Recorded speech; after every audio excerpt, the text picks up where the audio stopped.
second week of spooky season is officially in the books. I got to 3 books this week. I'm going to tell you all about them.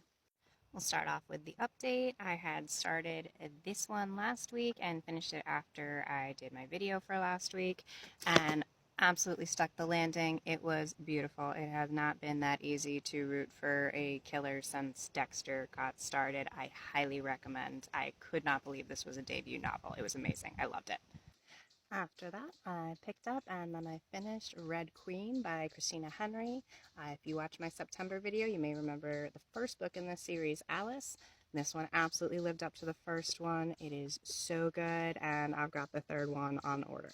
So it is a beautiful, dark retelling of Lewis Carroll's Alice in Wonderland and Through the Looking Glass series. The first one pulled a lot more from the original books, and there's also a Disney influence in there as well. The second one seemed to have a lot more original stuff in there, but absolutely in spirit stayed true to the original source material. Then the third book this week is my first nonfiction of the month, and that is The Devil in the White City by Erik Larson.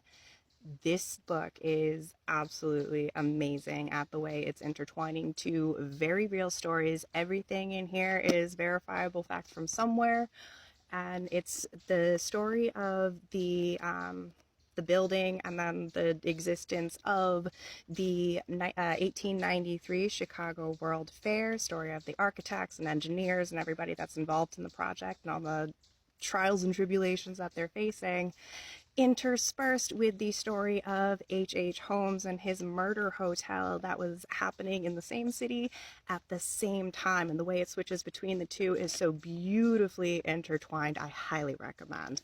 I'm about 100 pages, a little less than 100 pages from the end, and I'm probably going to finish this today. So that is my reading recap for a second week of spooky season. Let me know if you've read any of them. Let me know what you thought. If you did, most of all, let me know what you're reading and if you're having fun with it. Happy reading. By the way, if you like these recaps and you want a little bit more detailed information and links to where you can get the books that are not Amazon, well, yeah, check out my website, writing.hallidaynelson.com. Happy reading.